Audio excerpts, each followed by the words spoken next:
College में जाकर degree ले लें और कहें कि हम कुंडलिनी को जागरूक कर सकते हैं। इस तरह के झूठे बहुत से लोग आजकल संसार में दिखाई दे रहे हैं और वो जान नहीं रहे हैं कि हम कितना बड़ा घोर अत्यंत भयंकर पाप कर रहे हैं। कुंडलिनी का काम अत्यंत कुशलता पूर्वक करना पड़ता है। इतना ही नहीं, अत्यंत प्रेम पूर्वक करना पड़ता है और सबसे बड़ी बात है कि वो प्रेम भी अत्यंत पवित्र होना पड़ता है। पवित्रता ये धर्म के रोम रोम में छाई हुई शक्ति है।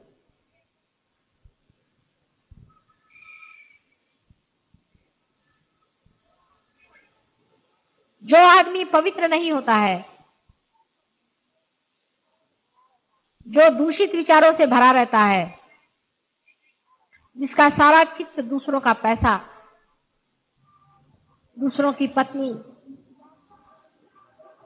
या दूसरों को लूटने की ओर होती है, ऐसे आदमी को चाहिए कि वो अपना समय और किसी कार्य में लगाए, लेकिन कुंडलिनी के ऊपर हाथ न रखे।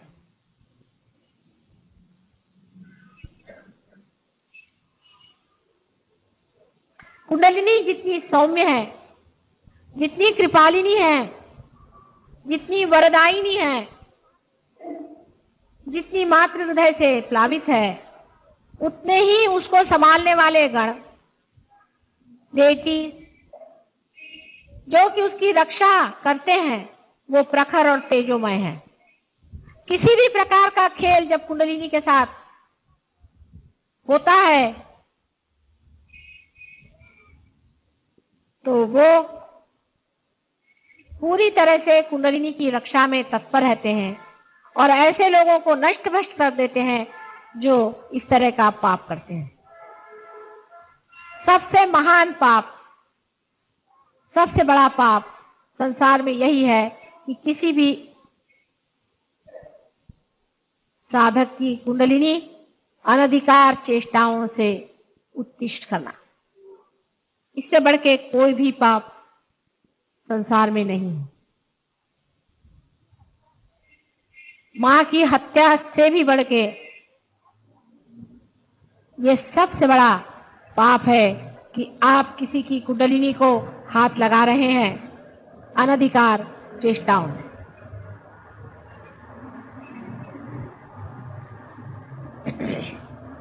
परमात्मा ने ये सारी सृष्टि अपने प्रेम में बनाई है और उसे पवित्रता से भरा हुआ है। ये सारी सृष्टि अत्यंत पवित्र है। उसमें जो कुछ भी अधम है और बुरा है वो मनुष्य ने ही संचित किया हुआ है, क्योंकि मनुष्य ही ऐसा जीव संसार में बनाया गया कि जो स्वतंत्र है। बाकी सारी ही सृष्टि परमात्मा के इशारे पे नाचती है, एक पत्ता भी उनके इशारे के बगैर नहीं मिलता। सारी सृष्टि में जो अधम से अधम है, जो नरक से नरक है, जो पाप से भी बढ़ के पाप है, वो सब मनुष्य ही का बनाया हुआ है। इसकी रचना मनुष्य ने ही की है और ऐसे ही गिरे हुए अधम लोग जब अधमाधम स्थिति में पहुंच जाते हैं तब वे शैतान के रूप में विचरण करने लग जाते हैं।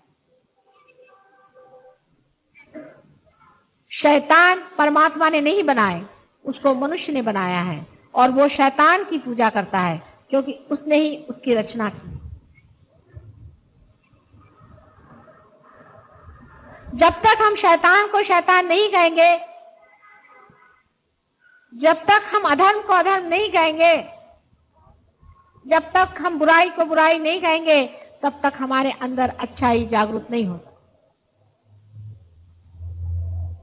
आपने सुना होगा कि जब लोग मक्का जाते हैं तो रास्ते में एक वहां शैतान की मूर्ति बना के बिठाई गई है और सब लोग अपने घर से अपने पुरानी चप्पल लेकर वहां जाते हैं और पहले शैतान को मारते हैं, माने उसको धिक्कारते हैं। उसको धिक्कारे बगैर परमात्मा आपको स्वीकार नहीं करने वाले और उनके स्वीकार हुए बगैर कुछ भी आपको नहीं मिलने वाला, आप चाहे कुछ कर लीजिए। उनकी मेहर आप पर होनी चाहिए, उनकी दया आप पर होनी चाहिए, उनका प्रेम आपकी ओर उमड़ना चाहिए। वो अत्यंत दयालु, करुणामय, सर्वशक्तिमान प्रभु परमेश्वर है।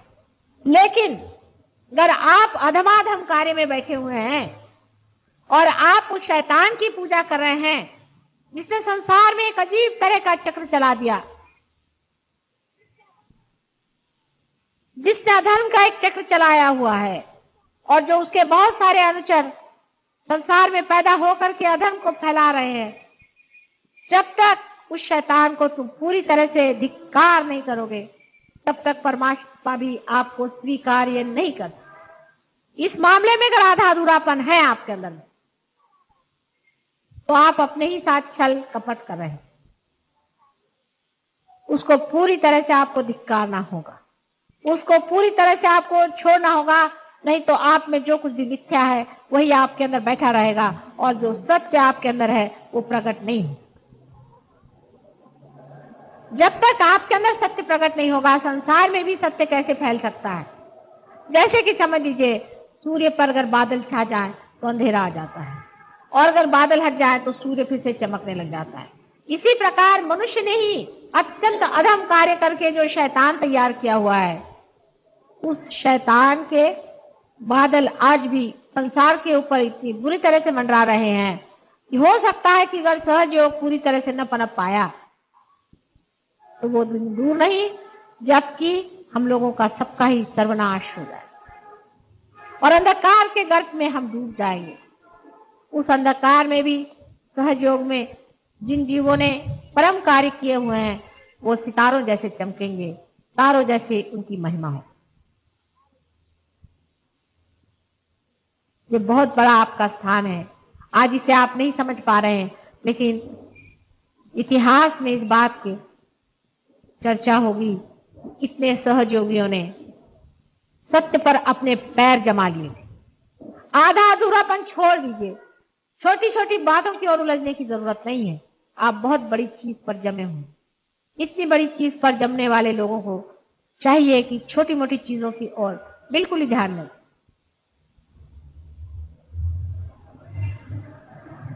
आपके अंदर की शक्ति भी आपके स्वयं तैयारी पर ही प्रवाहित होती है।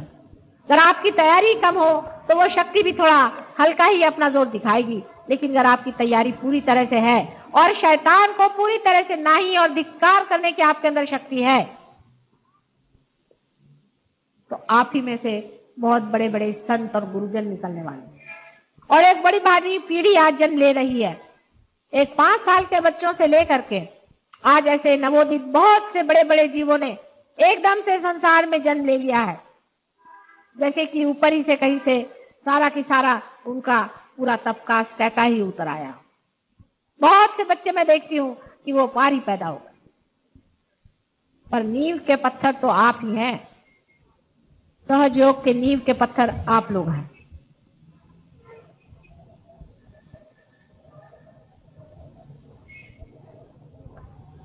आपको मैंने पहले भी अनेक बार बताया है कि जो लोग आज धर्म के झूठे झगड़े खड़े किए हुए हैं और जो आपस में नफरत से एक दूसरों को देख रहे हैं और उसमें धर्म का नाम इस्तेमाल कर रहे हैं, ये शैतान के बच्चे हैं, ये परमात्मा के भेजे हुए लोग नहीं।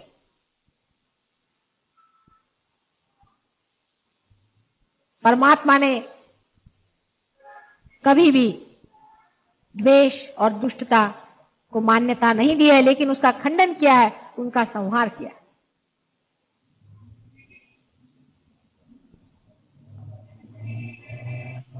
जो लोग अपने को बहुत छोटे दायरे में बांधे हुए हैं कि हम फलाने हैं और ढिकाने हैं, वो लोग उस अनंत के गोद में नहीं जा सकते जिसकी कोई सीमा नहीं है, जो असीम में बैठे। अपनी सीमाएं आपको तोड़नी पड़ेंगी जो आपने मूर्खता से बांधी। कोई भी धर्म आपको सीमा में नहीं बांधना चाहता है, लेकिन जो मनुष्य ने मूर्खों जैसे धर्म बनाए हैं उसका तो कोई इलाज ही नहीं कर सकते। वास्तविक दो ही धर्म संसार में है, एक है धर्म और दूसरा है अधर्म। तीसरा कोई धर्म है ही नहीं। एक है धर्म जिसे धारणा अंदर होती है और दूसरा है अधर्म। जितने बड़े बड़े गुरुजन हो गए हैं सब धर्म के लिए लड़े और उस वक्त में जो अधर्म में थे उनसे लड़ते रहे। फिर उसका नाम मुसलमान कहिए, चाहे उनका नाम आप हिंदू कहिए, चाहे उनका नाम आप क्रिश्चियन कहिए, लेकिन उनके जितने भी फॉलोअर्स थे, अनुयायी थे, उन लोगों में वो सत्यता नहीं थी। उन्होंने अपने छोटे छोटे ग्रुप बना लिए और अधर्म के दो झगड़े होने लगे। एक अधर्म से दूसरा अधर्म लड़ने लगा। धर्म में झगड़ा कोई नहीं होता है, धर्म में कलह नहीं होता है। धर्म सब एक है, सब के अंदर एक है, सब में एक ही बैठता है। उसमें कोई आर्ग्यूमेंट नहीं होता है। जब आप लोग सबके और हाथ करके खड़े होते हैं तो सभी के सब बताएंगे कि माँ इस आदमी से हमें यहाँ जलन आ रही है, माने उसके आज्ञा चक्र पकड़ा हुआ है, सब के सब बताएंगे। एक फर्क नहीं बताएगा, दूसरा फर्क नहीं बताएगा।